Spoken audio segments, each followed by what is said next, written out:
Hi, welcome to our channel. I'm photography enthusiast. My name is Simon. I've had a D50-600 for about a year and a half now.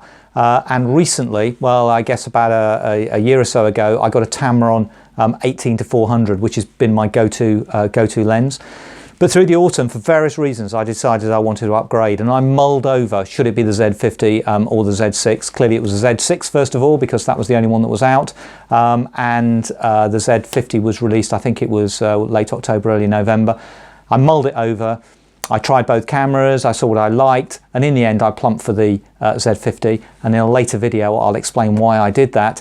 But I went for the Z50 and I put it on order about 3 weeks before Christmas, and everyone had the same idea, I guess, for Christmas presents, and I went on to back order, and it only arrived yesterday on the 31st of December 2019. Today's the 1st of January 2020, the new decade. Happy New Year to you. So here we are with my brand new Z50 with the 2 kit lenses, and I'm super excited. And I thought I'd share with you the opening of the box so you can see what's in it. I can go through the physical aspects of the camera, I can power it up for the first time, and we can learn about it together. I'm going to produce a series of videos. It is going to take me 2 to 3 weeks, I think, to produce each video. I'll look at the technical aspects of the camera, how they fit with the lenses, but also what I'm also going to take the opportunity to do is attach the Tamron 18-400 with the FTZ adapter, which I've also bought, and just see how that works with this particular camera. Super excited about this, because if this lens works with the Z50 as well as it has with the 50-600, there's going to be some fantastic fun and photographs that actually come out of this. So to see these videos that are coming into the future, can I ask you to click the subscribe and the notifications, because that way, as I launch each video, you will get notified and you can watch along, and then we can learn together. The other thing I would like to do is ask you to leave some comments, ask some questions. I'll get back to as many people as I can, but if you ask those questions, I can construct the videos to hopefully address as many questions and comments as people have.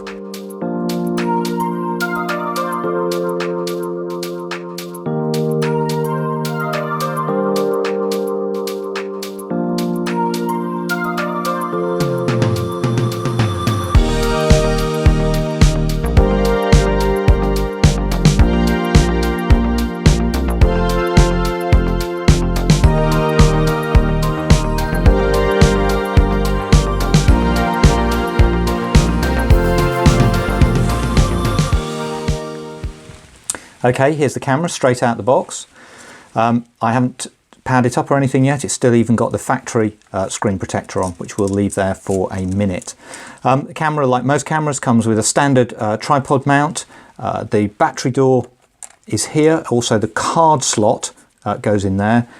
This card did not get supplied with the camera, but it's a standard size card, the sort of that go in most of the cameras these days, and that just pops in there.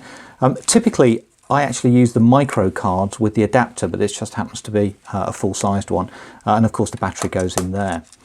Various standard sort of buttons that Nikon have. The information button's quite useful. It gives you access to a number of quick menu keys on the screen: playback, bin, menu, and of course the little joystick here. Not a real joystick as is on some of the other ranges like the Z6 or the Z7. There is a mic here, and this is only for microphone in. There is no mic out jack on this. You have to go to the Z6 or the Z7 for that, and HDMI for playback out, and also micro USB here for charging. It does actually say CHG charging there, although there doesn't appear to be any mention of it in the manual, but also file transfer.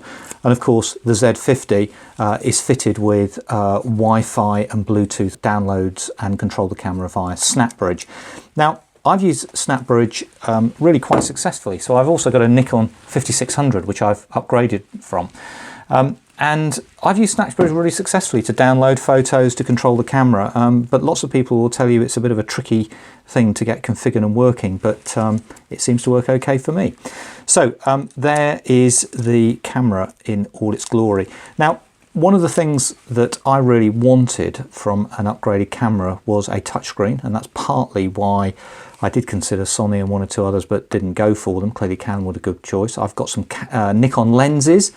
which I wanted to keep. But the one thing I did find disappointing about this, although this screen articulates in that plane, which is great, and it comes all the way down, and you can even, if you want to do a bit of blogging, turn it around that way. As you have probably seen on many other videos, as soon as you attach a tripod to here, A, it's difficult to attach a tripod, but secondly, even when you do, the screen sits behind the tripod and it doesn't really work very well. My D50-600, and a feature I know I'm going to miss dreadfully, is the fully articulating screen. Here it is. This screen is really truly amazing. What it does, if you want to protect the screen, you can just turn it over like that. Otherwise, you can turn it around and have the screen working like that. You can pretty much turn it to any angle you want. So for vlogging, for instance, you can have it facing forward there. But rather amazingly, if you want to sit it down here, so I've put the camera on the floor like that to take some photos of things like church or cathedral roofs, and you've got the screen there and you can see exactly what you're doing. I mean, this is just so versatile, and I think it's really disappointing that they haven't carried the articulating screen through. But hey, you can't have everything in this life, can you? There are all the various bits. Now let's put it together and let's see if we can switch it on. Okay, powering up the camera. Well, I'm going to put the strap on later on. I'll leave that for a little bit of private experience. I'm sure you can work out how that works. It just clips onto these devices here, pretty straightforward. So the first thing I'm going to do is put the little pancake lens on, the 60-50, tiny little lens. There's hardly anything to it. It weighs virtually nothing. In fact, what I'm going to do, I bought some scales in, kitchen scales. So these are not super accurate, but they're good enough for cooking. And so even with the back lens hood on, we're going to see what this weighs. And this is 148 grams, tiny little lens. The camera, by the way, we'll weigh that now, is 414, and the cover on it, sensor cover. And the lens, the 50-250, again with the various protectors on it, is 473. So you can see the various weights there. And just to weigh the battery, again with its protector on, is just over 50 grams. So there are the weights. First thing I want to do to put this together is just loosen that. I wouldn't normally turn the sensor facing up, but for you guys I'm going to do it just once so that you can see into the camera. And there is the sensor.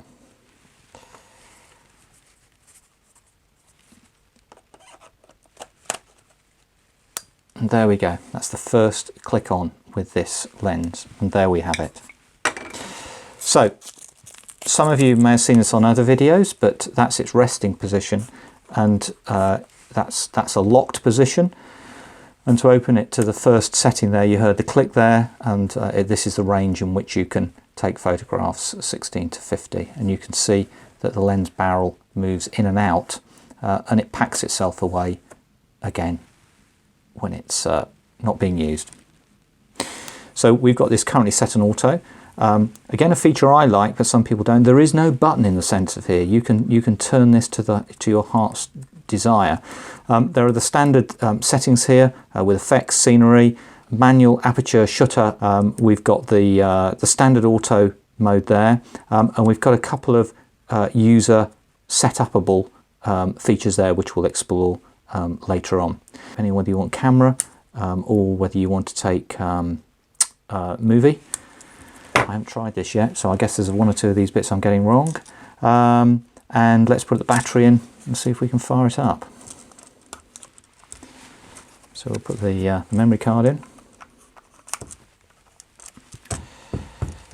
We'll take the cover off the battery, and just like every other battery, that's pretty straightforward. It just puts in, clicks in. And we just had a green light come on there. Now I am going to take this off. For all those who like doing that, there you go, you shared my experience. And the standard off and on button here. We've got two thumb wheels on this camera. We've got one here and we got one at the front. We'll experiment those later on when we look at the features of the camera. And this is the very first time this camera's been turned on, so it may or may not work. Let's see what happens.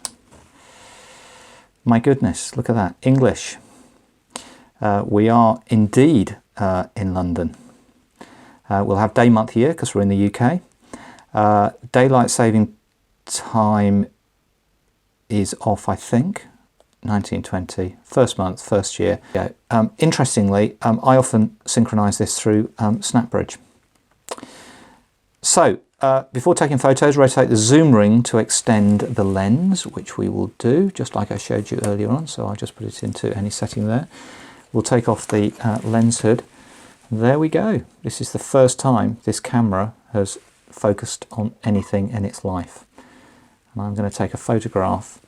Let me just flip that up so you can see what I'm doing. I think that was the first photo taken, but we'll take another. We'll do that. There we go, and it's taken a photo. Now I've no idea how this has been set up for all the auto focusing, but there it is, and it clearly works, which is absolutely marvellous, really quiet. Now it's got an electronic viewfinder, which as you move your eye up, it's got a little sensor just there. Normally this is on, as I understand it, and as you move your eye up to there, well, as you can see, it turns the screen off and this sensor comes on. Now, unlike a DSLR, because this is brightly lit, you can actually see all of these different camera settings and the various things it's telling you, like aperture, speed, etc., etc., in the viewfinder, even on bright days. Really difficult to do that on my 5600. So there we have it. I've actually got it set up on user 1 there, whatever that might mean. I often have it set up as aperture priority. And I'm just going to turn it off now. And let's just see what this actually weighs.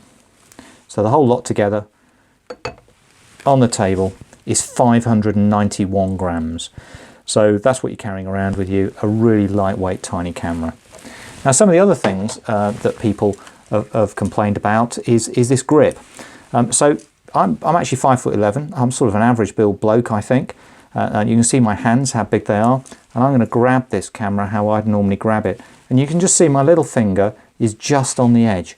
But frankly, I think that grip fits really well. There's a good depth there, so you can really grip it around it. You feel as if you've got hold of it. It's not going to fall out your hand. And it feels nice and secure. The other thing you've got here is 2 function buttons, and nice and easily you can reach those with a couple of your fingers. So there we have that lens. What I'm going to do now is take this lens off, and I'm going to put the other lens on. Similarly to the smaller lens, this has a rest position, and you have to turn it just a little bit to activate it into the zone where you can actually take photographs here. And as you can see, the lens is quite compact, and as you put it into photographic mode, it expands up to different sizes. What I should have said is on here it's a 62mm screw ring if you want to buy UV filters or ND filters or anything else to attach, and this particular one is 46mm on the ring. Now, interestingly, in all my other lenses I don't have any filters that are exactly that size. They're all different sizes, so I guess I'll be buying a new set of various filters. So again, I've got the protector off. Can you hear that noise in the lens? I've heard people mention that before. They tell me that's normal, and it's gone away now. It's like as if a gyro is running. Now this one, all weighed up. Let's weigh it again. With all the stuff carrying around, and this is 870. You've got to add a few more grams for the strap. What have we got? 28 grams. So it's like 900 grams, isn't it, really? Which is about a kilo, just under a kilo. It's not too bad. The other thing I've ordered for this camera is the FTZ adapter, and the reason I've ordered that is that I've got a lovely 35mm prime, which is, of course, on a DX you've got to multiply it by 1.5, so roughly 50mm, something like that. But this boy here is just the business. This is my real go-to lens I use an awful lot of the time. So it's a Tamron, and it's an 18-400. Now, when you multiply this by 1.5, you get roughly, what, 25 by 600, something in the order of that. So you have amazing in-lens zoom capability. I mean, it's a huge range you just carry around with you. Now, there is a penalty you pay here. This lens is quite heavy, and so it does make the camera reasonably heavy, but not too heavy you can't carry it around. And when I was agonizing about do I buy a Z50 or a Z6, these were the two that eventually came into the frame to buy, One of the things that turned me off really was the weight of the lens and the camera of the Z6 combined, because it is somewhat more chunky, and I really want, and this has been a really fantastic zoom. So you put a decent size zoom on it to carry around, and all of a sudden you lose some of the advantages of having a camera. So this is somewhere between, you know, an SLR camera with all of the advantages that you get in terms of fantastic lenses, and a little micro pocket camera, the sort of thing my wife uses, and she pulls it out of a pocket, you know, fits in a handbag, and she can still take, you know, reasonably good photos. You don't quite get the flexibility of something like this. So there we have it, unpacked, ready to go. I did charge the battery last night. I understand if you're looking at the specs, it takes 2.5 hours to charge in here from flat. Remember, 300 odd photos, because don't forget the viewfinder back display takes up a lot of the battery, but I do read reviews that people are getting a lot more power out of it, particularly if they turn the radios off, the Bluetooth and the Wi-Fi, which you don't actually need all the time. So there we have it.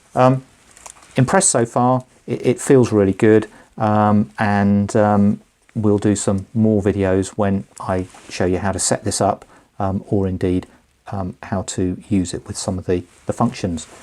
So there we have it, the unboxing of the Z50 and a quick tour of the camera and the first switch on. While you're away, I took the opportunity to set up the Nikon 5600 with the standard kit lens. So this is the 18-55 kit lens, which is pretty much the same as the 16-50 kit lens that comes on the Z50. The Z50 weighs about 600 grams. The 5600 weighs about 700 grams, so we lost about 100 grams of weight there to do a very similar capability lens and camera combination. So as I said earlier, I'm going to make a series of videos. Please click like and subscribe and notifications, and that way as I produce more videos, they will get shown up in your feed and you can watch along. I'll try and produce one video every 2 to 3 weeks, but by the time that I've filmed it, I've done the outtakes, I've edited the video and uploaded it. It's about 6 hours worth of work, and I do have a day job to do as well. So I'd like to get a video out every week. It's a bit beyond the time that I have to do this sort of thing. But I'll take you on the journey with me, and hopefully we can learn about the Z50 together. But thanks very much for watching. I really appreciate your support. And as I said, if you can subscribe, click the notifications and like, it really gives me the encouragement to keep making these videos. The other thing I would ask is leave some comments, ask some questions. I'll answer as many as I can. But the questions are really great because it gives ideas for new videos. It means I can make videos to help you and to create content that's really interesting to you guys. So thank you very much for watching. It's been great seeing you again. Happy New Year to you, the 1st of January 2020, and may it be a prosperous new year and also a decade for you. Thanks for watching. Bye-bye.